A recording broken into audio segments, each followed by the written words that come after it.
Hi guys, welcome back to another episode of Soulful Feast, bite-sized information to nourish your body, mind, and spirit. I'm your host, Stephanie Zubiri, and if you're new to this podcast, well, I hope you like it and you stay, you drop us a comment and give us a 5-star rating. Today, I want to talk about one of the themes that have been coming up in my life on the regular lately, ever since I turned 40. I feel like I have totally stepped into my wild woman energy. What does it mean? I'm a wild woman. I think when I was growing up, they're telling me, I am wild. Yeah, that's bad, right? Like there's a connotation that being wild is bad. In the 80s and 90s growing up, there was always like the sort of stereotype on TV of like, siya yung wild girl. Like that's a like it was a bad thing. Well, lately we're coming back into sort of the realization that all women are meant to be wild and we're all meant to remember that sort of wild woman energy. Now, what exactly does it mean? What is the wild woman? Now, the wild woman is someone who is deeply intuitive. Okay, so the wild woman is someone who doesn't have to overthink, because actually that's very masculine energy. When you lead from your mind, not your heart or your gut, that's quite masculine. So the wild woman energy is someone who trusts their gut, their instinct, who's so in tune with the subtle shifts in the energies of the universe around them that they know what the right answer is. They know without overthinking. It just kind of comes into your body. It's also, the wild woman is the source of creativity and passion and unbridled joy. And why creativity and passion? Is because we are life givers, right? So whether or not you have any desire to be a mother, we have the biology for that. That means we also have the energetic blueprint to give life and nurture life. And mothering or nurturing or giving life doesn't just have to mean like biologically giving birth to a baby. We can give birth to so many babies. Like when I was in the magazine industry, every issue was like giving birth to a baby. So the wild woman is someone who is so comfortable with that creative fire and that creative drive that is really like unleashed all the time and unbridled. And she's also a source of wisdom, like fierce, deep wisdom, like an inner knowing. When you come into your wild woman self, it is like you have synergized all the learnings from your life, but then also are open to learning from more people, from the elderly, from your ancestors, from divine texts. So you just become wiser, that wise old woman.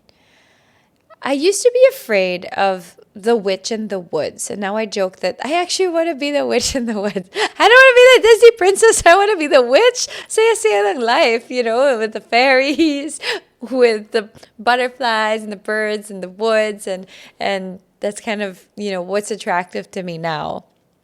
She thrives in freedom and imperfection and just authenticity, right? And there's a bit of mystique and mystery around her because, she's a woman who is totally in full control and agency of her life and is so authentic that it's actually frightening, because a woman who is authentic and thriving is scary, because wow, how amazing if all women are not repressed but super, super free. So it's just a theme that I would like to explore today, the wild woman archetype and how we can cultivate that wild woman energy within, even if we are not women, that still lives within us. So I kind of want to share a story. I've been reading this book and it's taking me so long to read because it's really meaty.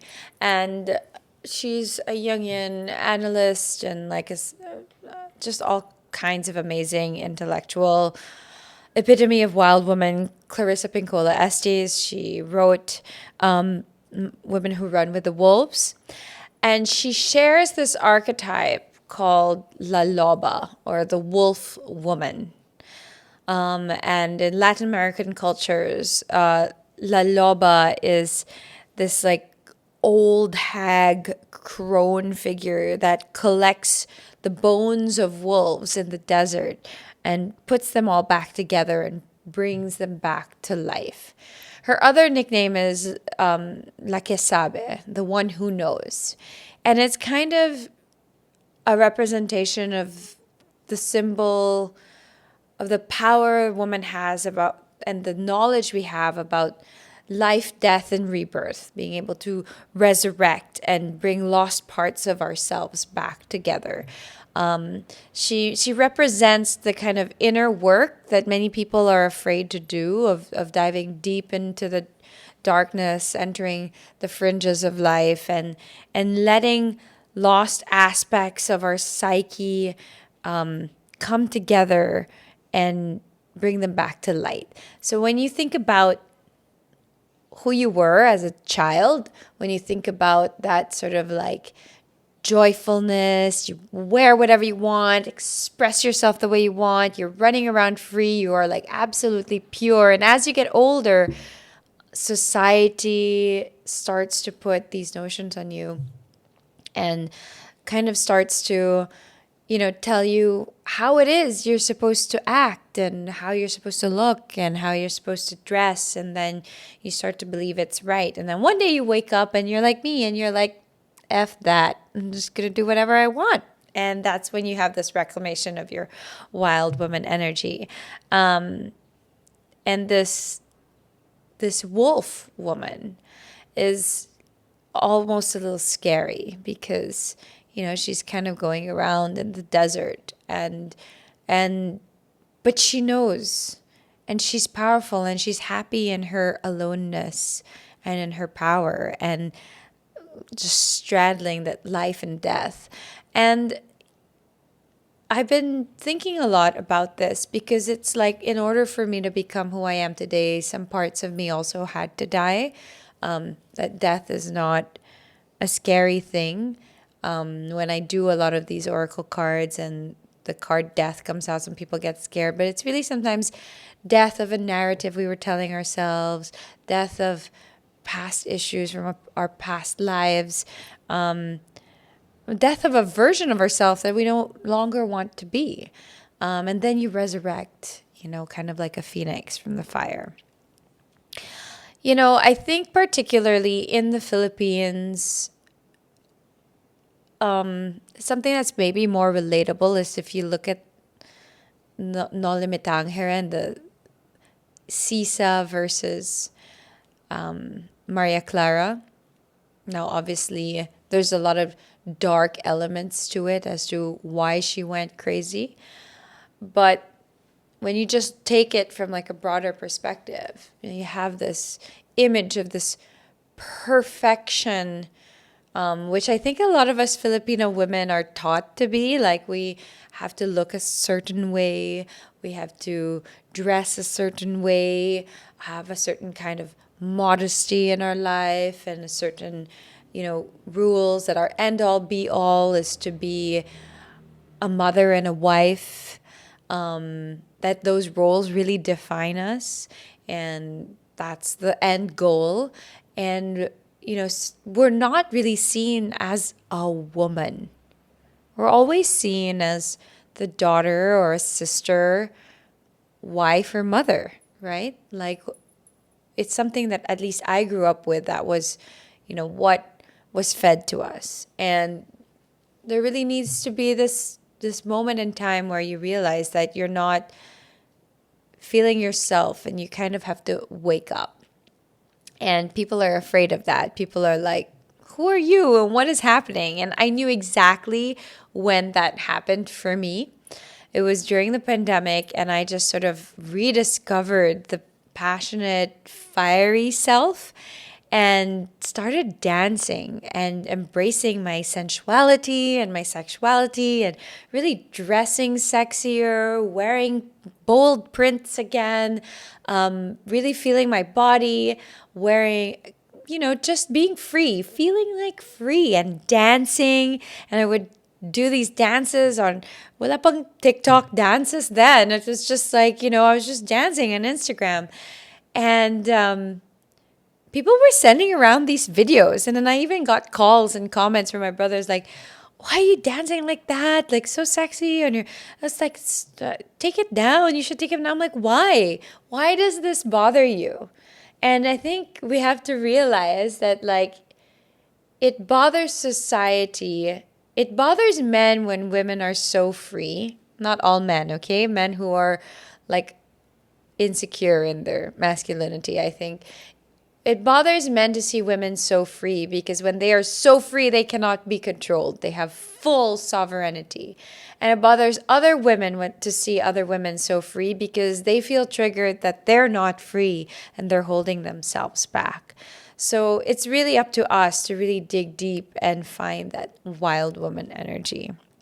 And yeah, what does it mean for me today? Today, it means that I always live my most authentic self, that I don't second guess my gut instinct, that I am deeply connected to nature and my surroundings, and I feel the energy, that I really indulge my sensuality and the small rituals that come with it, that I embrace joy in my life, but I also embrace the sadness. Like, I'm not numbing myself. I want to live life in full spectrum. So when I'm sad and I really go through some difficult days and struggle with coping with emotions or resurface trauma, sometimes like I've self-harmed before and scratched myself, and I felt really, really deeply, but then I took comfort in knowing that hurt and that pain also fuels the healing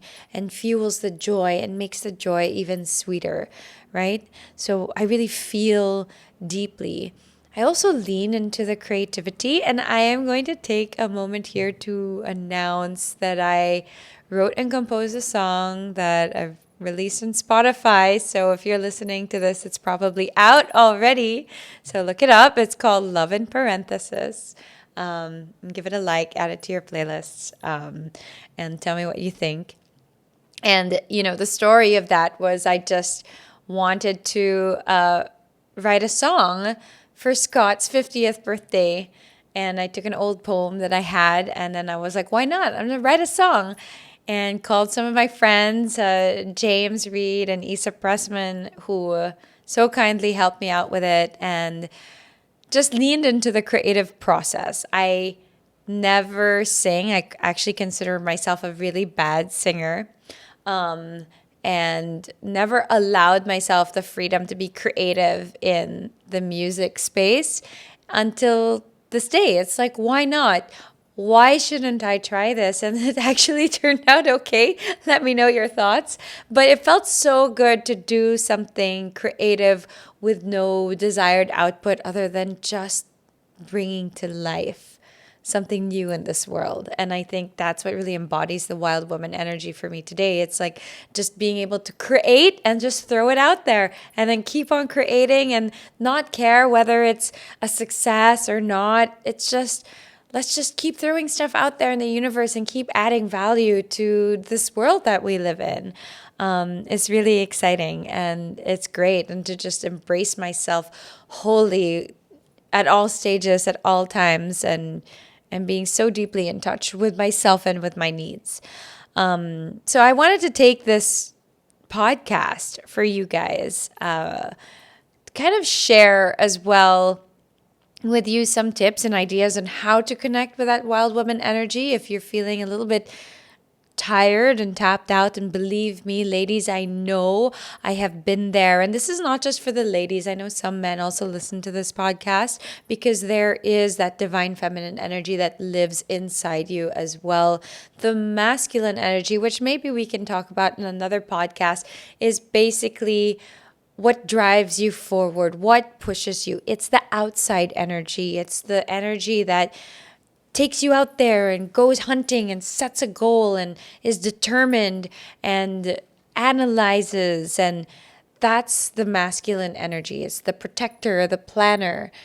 And we all need a balance of both. So the wild woman energy is an internal energy. If the masculine energy is what propels you forward physically out of your body, that lives here and is like a movement, the wild woman energy is from inside. It's the inward energy, that divine feminine, that intuition, that trusting your heart and your gut and feeling settled in your body and creating from the womb, creating from inside, right? And we all need a balance of both. But I think today's world really, for a long time, just operates on that masculine energy, right? We have schedules, we have deadlines, we have to plan, we have goal settings. What about the softness of life? What about following the natural rhythms of life, right? So this is what I want you guys to reclaim today for this Women's Month, okay? So today is all about getting in touch with that divine feminine. Here's some ideas. And number one is reconnect with your intuition. Now, your inner knowing is your greatest gift. And for whatever reason, we're already born knowing. We just get taught to doubt ourselves. Like, you ask a kid what they want, what flavor they want, what they want to wear, what they want to do. They know. They know what they want. They'll just answer you, right? But we're taught to doubt ourselves and have to like rationalize. So really trying to recultivate that sense of intuition that is our gift. So you can start by starting small. Pay attention to your dreams. Your dreams really unlock a lot of what's inside of you. If you are interested, just start journaling your dreams as soon as you wake up, and remember that everything in your dream comes from you. So all characters in your dream, it's an aspect of you. It's not a representation of anything that's outside you. These are all just aspects of you. Tune into your gut feeling. There's another podcast that we recorded called The Whole Body Yes. So take a look at that, and it really breaks down on what that means. So it's as simple as the cringe or the ick, right? Like, that's a gut instinct. Like, if you meet someone or someone does something or something in your life happens and you go, ugh, that's like a gut instinct, like, no, right? And consequently, a good feeling, you feel it. You're like, yes, your whole body is saying yes. So start taking stock of those bodily reactions that happen when you have to make choices. Is it like a, or like, Are you leaning into the decision? Or are you pulling away? And it's the same when you're talking to someone or a topic or whatever. Are you leaning in or pulling away? You can also start journaling your thoughts and feelings. And as you do that, like, I'll be honest, I always recommend journaling, but I don't journal. I want to be the person who journals, but I am not, because writing for me is creative expression in my work. So journaling kind of like weirdly taps into work or feels like work. I'm more of a sit and meditate and kind of trust my visions and inner voice. It sounds weird. I have voices in my head, but they're not really voices. It's just my own voice. And I just have learned to trust it. And it's always the right thing, you know? So silent reflections. And if you're keen, play around with some oracle cards. And don't think, just do. So when a card comes out, don't like try to overanalyze. Just be like, what does this make me feel? What does this represent for me? Number 2, spend time in nature. It's not that easy, guys. I know it because I'm always craving nature. And that's when I knew I really made that shift into my wild woman era, because I'm like, I need nature to resource myself. And there's just something so beautiful about the natural cycles of nature. You know, trees don't bear fruit all year long. They have time to rest. They have time to sow the seeds, to germinate, to grow, to flower, to bloom and become a fruit, and then rot and then start all over again. Like, nature just has its own natural cycle and an inner knowing. How does the tree know when it's time to blossom? How do the birds know when it's time to sing? There is this inner knowing in nature, and we are so disconnected from nature that we forget that we are actually natural creatures. We are also animals. We are born out of nature. So connecting with nature is very important. I know that many of us live in a big, big city with a lot of traffic, with a lot of people, and probably sharing homes with many people or even rooms with many people. So how do we connect with nature? Have plants. Try to go to a park or have pets. I love having pets. My house is like one big science project. So obviously I have my 2 dogs, but my 2 boys have all kinds of creatures. And it was really interesting because they came home one day with 3 freshwater lobsters. What? Like, what the F? Who keeps lobsters in their house? Like, so random. And then I was shocked because one of the lobsters killed the other lobster. It's like an ongoing saga.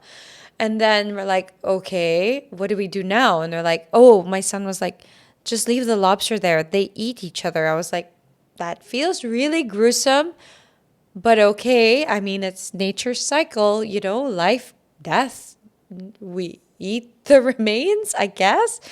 And then one lobster got pregnant. Her name is Mochi. She is still with us. Mochi got pregnant, and it was so fascinating, guys. I cannot even begin to tell you that how fascinating the life cycle of a freshwater lobster is.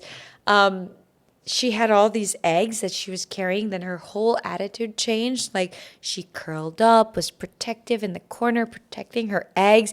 If you turned on the light and got close to the aquarium, she would like protect her babies. It's like, my God, the instincts, right? And then the dad, the other surviving lobster, was like off to the side. And then eventually, like, the eggs hatched, and there were like hundreds of little baby lobsters, but they were all like still attached to her. Then they eventually like spread out to the rest of the tank. And then eventually the guy lobster died. I don't know if Mochi killed him. I'm not sure. I'm not telling you to go and kill your partners. Please don't. But I don't know. He just disappeared. And then now the tank was just filled with all of Mochi's baby lobsters, and they were growing, and everyone was sort of like growing at different stages. There were like bigger ones and smaller ones who got eaten by the bigger ones. And anyway, my whole point is now we're on cycle 2.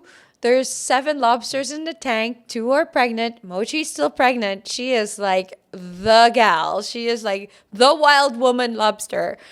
Still there, making more babies. But we just left the tank as is. There's just this natural cycle, an order and a balance to everything. And if we just allow, rather than trying to control the situation, we're like, should we pull her out? Should we pull out the baby lobsters? Should we give them an isolation tank? We're like, just let nature do its thing. And so, yes, keep lobsters if you don't have space for doggies.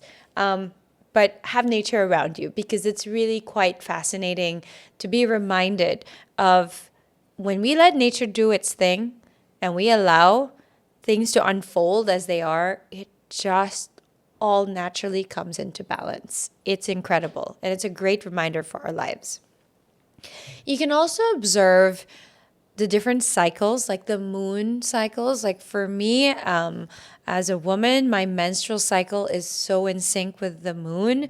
When it's new moon, I'm like super fertile. When it's like full moon, it's my cycle. So I already know, and that allows me as well to tune into my own rhythms of my life. Again, like the analogy of a fruiting tree, there's also time to rest and germinate. Your body does too. So, really, rather than forcing yourself into a masculine schedule of life, I've learned to adapt, and I actually put up my cycle on my calendar. So, I'm cycle syncing, which is another thing, maybe a whole other podcast, but kind of like going with the flow of my energy in my body. Same with my workouts, same with my diets. I'm listening to my body more. So that's also a whole thing about spending time in nature, but also the nature of yourself.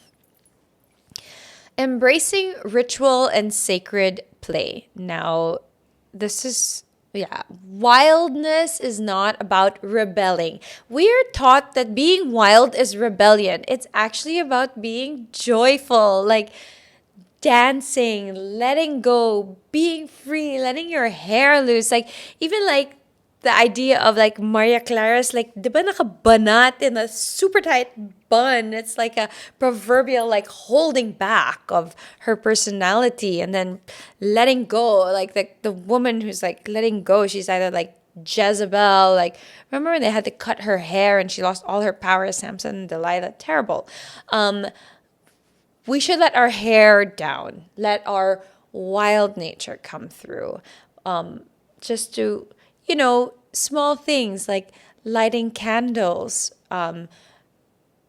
putting like, unctions on your body, just lotion, but like, just really inhabiting yourself, inhabiting your space, reclaiming your space by small things, crystals, candles, even just the intention, cleaning your space, flowers. These are small rituals of the everyday that physically reclaim your space, but also energetically reclaiming your space in the universe. And that is huge. And really just being free. And even if it's just dancing alone, that's a great way to connect with that wild energy. Also, take inspiration, read your ancient myths. There's so many wonderful stories out there. Go back to these fairy tales and then come back and see it with like a different perspective. All the magical witches were portrayed in Disney as being bad for a very long time until Elsa came along. And I really love her story of discovering herself. Now, if you haven't watched Frozen 2, I watched it in the airplane and I was sobbing. I always cry in the airplane. And I was sobbing because I'm like, this is a story of a woman reclaiming her power, listening to that inner voice, the calling and the knowing and looking for the hidden mysteries. And then she realizes the hidden mysteries are locked deep within her. I'm getting goosebumps. Isn't that kind of crazy? And just watch it and be Elsa and let it go. There's a reason why it is so popular, is because every little girl and every big girl and anyone who wants to be free just totally understands that scene of her like unleashing herself and like being radiant and walking and just like let it go, right? So yeah, that is the epitome of wild woman energy. Release what no longer serves you. Burn away any conditioning that basically dims your light. Okay, so burn away, use that inner fire that you rediscovered to burn through any notions that you might have about dimming your own light. Okay, so there's a story about Vasilisa, which is like a kind of creepier, scarier version of Cinderella. And I'll just look it up, Vasilisa and Baba Yaga, and you can read it. I'll just give a really quick summarized version. So, to make a long story short, Vasilisa lost her mother. When her mother passed away, gave her a little doll that she carried in her pocket. And her father remarried, and evil stepsisters, evil stepmother, you know the drill. And Vasilisa is this really beautiful, people pleasing, was taught to be a good girl, and just basically is abused all the time by her stepmother and stepsisters. And they want her to disappear, so they send her off into the forest to try and get a fire from Baba Yaga. So Baba Yaga is this crazy witch in the forest, and people are afraid of her. And she lives in a house with like chicken feet for stilts and all kinds of crazy things. And so Vasilisa goes into the forest, and the intention of the stepmother and the stepsisters is that, well, Baba Yaga will kill Vasilisa, and then it'll just be them, and they don't need to be around Vasilisa anymore. And so she goes into the forest, and she brings the little doll in her pocket. And she was told by her mother to always nurture and feed this doll and listen to whatever wisdom that the doll has to give her. I know it's kind of creepy, right? But there's a lot of wisdom in the story, so bear with me. And she goes to Baba Yaga's house. She's afraid. And Baba Yaga gives her all kinds of impossible tasks. She's like, I will give you the fire you need if you finished all these tasks. And tasks are crazy, like sorting corn kernels from these kernels, and they're crazy tasks, and they all have to be done in like a really short amount of time. And so Vasilisa basically does all the tasks thanks to the advice of the doll in the pocket and the help of all the critters and creatures around her, again, kind of like Cinderella, and surprises Baba Yaga with her fortitude and determination. And Baba Yaga then gives her this skull with fire eyes. He's like, here's the fire you've been looking for, but make sure no one else uses it but you. Anyway, make a long story short, Vasilisa comes back home, and of course, the stepmother and the stepsisters are like, why is she still around? Why did she come back? We should take that fire. That power is supposed to be for us. And then they go blind, and the fire turns against them. And so the idea is Vasilisa represents this naivety, this maiden, the beautiful maiden who is naive, the beautiful maiden who just wants to please everyone around them and do good. And Baba Yaga is the representation of the crone, the woman who is wise, who is old, who is comfortable in her oldness and her age. We don't quite know how old she is. She's magical, she's powerful, and therefore she has to live in the woods because people are afraid of her power. What is important here is Baba Yaga gives Vasilisa the wisdom, the light, gives her back her fire to reclaim what's truly hers, to reclaim her home, to reclaim the rightful place in her home, to reclaim the love of her father and her family. She gets to shine on her own. So burn away all that conditioning, burn away that people pleasing, that having to say yes to everything, other people's expectations of you. Burn away all those things that don't serve you and your highest, wildest purpose. Don't be afraid to be too much, right? I think a lot of us make ourselves small because we think that we're too much. I mean, why not? Why should we ever feel like we're too much? We just have to be wholly 100% ourselves. And frankly, the people who still think you're too much are not your friends. Let them fall away and let a whole new slew of friendships, relationships adjust around your new light. So, for example, again, me with my dancing videos, going from like super preppy, buttoned up, very clean, preppy mommy image to like suddenly wearing sexy clothes and being comfortable with my body, wearing bikinis on my Instagram. I legit got a call.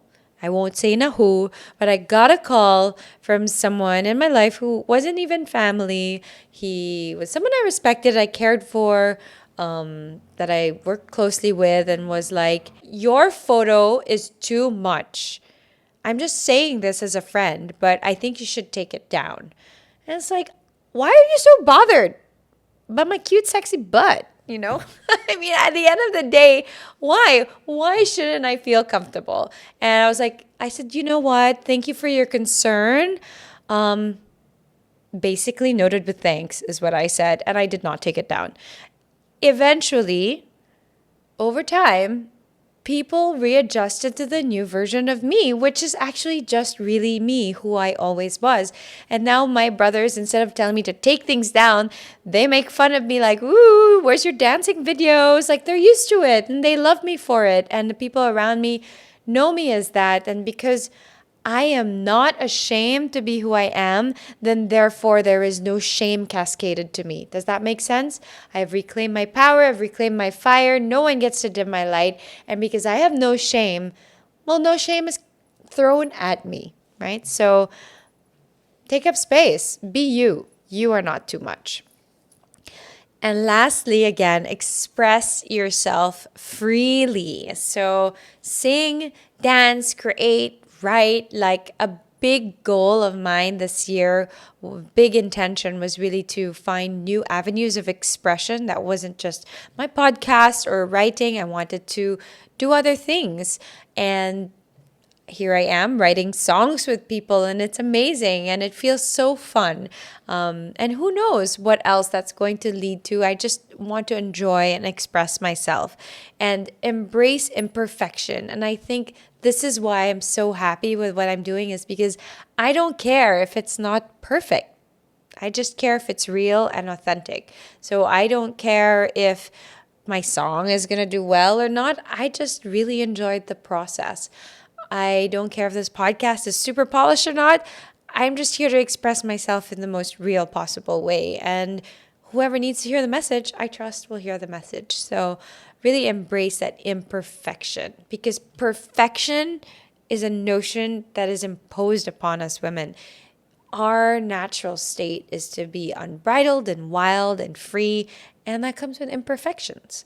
And it really expresses ourselves in our clothing and the way we move, and just be bold. Be bold in being you and never hold yourself back. So yeah, just remember when you feel tired and empty, and I think a lot of women go through this who have been in the workforce for a really long time, who have been in long relationships, who have just given birth or have had many children and are figuring out what now, right? They go from maiden to mother to a limbo. So how do you transform back to your wild woman energy? Well, just remember that she lives inside of you. She really does. You don't need to become her. You already are her. You just have to remember what that feels like. All right? I hope this hits the spot. I hope you guys feel a little bit inspired. Please drop us a comment. Maybe share. What did you do today to give you that wild woman feeling? Did you dance? Did you sing? Did you wear a pretty dress? Did you frolic in nature? I want to frolic in nature. But share with us. Share with us your thoughts and your comments. And of course, please rate this podcast. Please give us 5 stars if you enjoyed, and follow us and share with your friends. And I wish you all a happy Women's Month. It feels so good to be a woman. It is so amazing. I'll tell you a secret. Once upon a time, I told myself, if I was a man, I would be such a great man and I would do great things. Isn't that so sad? I told myself that. And today, wow, how lucky to be a woman, because I can do even greater things. Hope you enjoyed listening. This is Stephanie Zubiri for Soulful Feasts, bite-sized information to nourish your body, mind, and spirit.